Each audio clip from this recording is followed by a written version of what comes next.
How to stream Crunchyroll on Discord. Since the latest Discord update, a lot of people have told me they can't find these settings anymore.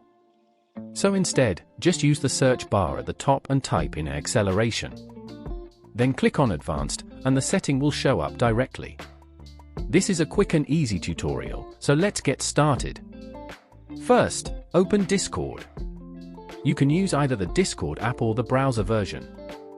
Once Discord is open, go to the bottom left corner and click on User Settings. Use the search bar at the top, type acceleration, and click on Advanced. Now look for video hardware acceleration. If it's turned on, turn it off and confirm by clicking OK. Next, open your browser. Click the three dots in the top right corner to open the menu. I'm using Microsoft Edge, but the steps are similar in other browsers.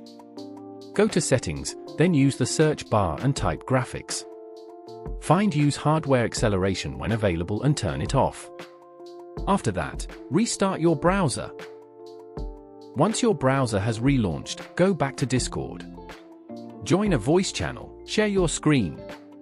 And you should now be able to stream Crunchyroll without a black screen. That's it, you're all set. Subscribe and like if it helped you. See you next time.